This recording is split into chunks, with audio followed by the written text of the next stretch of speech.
crippling drought continues to worsen across eastern Australia. Right now we have drought conditions from central Queensland right down through the southern part of the state, across the whole of New South Wales, down to much of Victoria, South Australia and Tasmania. Here's an aerial shot of the area around Roma. This area has seen no significant rain so far in 2019, and temperatures have been well above the average. The amount of moisture, therefore, in the ground and the soil is also well below average. Here are the totals we've seen over the past 7 days. Well, less than a millimetre for most of Australia. We've had some pockets of moderate falls, mostly from storms through eastern and central Queensland for the far northern tropics around the Pilbara district, and for southeastern Australia, cold fronts have delivered falls in excess of 50 millimetres for the west coast of Tasmania.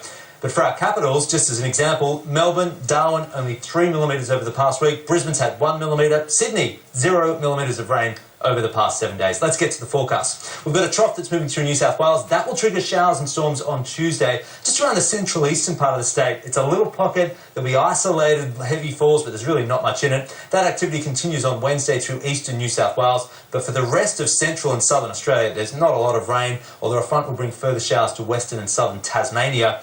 And the monsoon has taken a break, and that break will eventually last perhaps 3 weeks, so we're not seeing a lot of rain across northern Australia, just isolated showers and storms. Let's keep going with the forecast here during the second half of the week. That cyclone Omar, I don't think this system's going to get close enough to the coast to bring heavy rain. It's a possibility, we can't completely rule it out, but it's fairly unlikely. You can see here the heaviest falls indicated by the red and the black, just sitting off the coast over the weekend.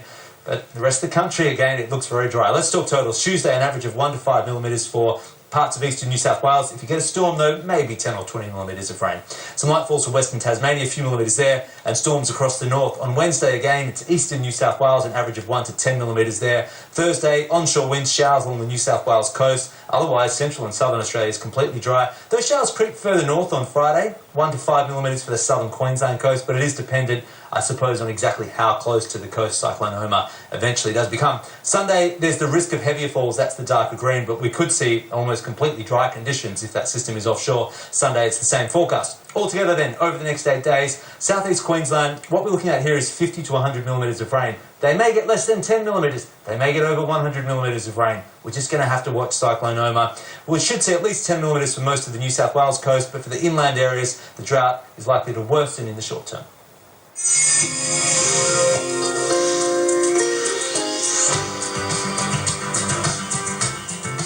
Time to have a look at some of your pictures. What a magnificent one to start with. Cronulla Beach, one of Sydney's southern beaches.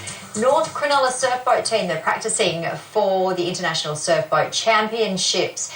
Jenny Hillman sending in this photo of Ballandine, and she writes, after a very smoky day. That was posted on Sunday on her Facebook page. And Matt Bent, Terrigal Beach, summer. And the central coast of New South Wales is where Terrigal is, and that is also on our Facebook page. Thank you, Matt. Jeff, the sun setting over Table Cape in the northwest of Tasmania. Beautiful shot there. And we'll end with Coles Bay in Tasmania as well with another sunset. We love seeing your photos here at Sky News Weather, and you can post them on our Facebook page, Instagram and Twitter. And don't forget to use the hashtag SkyWeatherOz.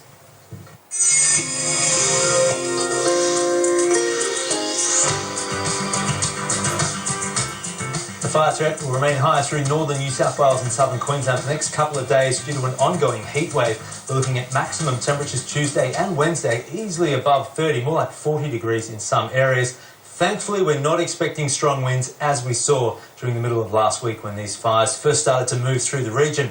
There's an aerial shot of the Wallangarra fire. That's the largest of the fires. It's right on the New South Wales-Queensland border. By 5 p.m. on Monday, this fire had burnt through 38,000 hectares. But it's actually not this fire that's caused most of the damage to homes. That's the Tinga and the Tabulum fire. They've both destroyed 14 homes, and dozens of other buildings have been destroyed from these fires. They're very large fires, and large fires are often only extinguished from rainfall. They're too large for firefighters to put them out. Here's the vegetation index from January. We've got dry vegetation thanks to the drought dominating the Australian landscape right now. There's only small pockets of the eastern seaboard that have green vegetation, and the rain over the past week has been minimal, less than a millimetre through most of Australia. No rain at all really across the fire zone of northern New South Wales.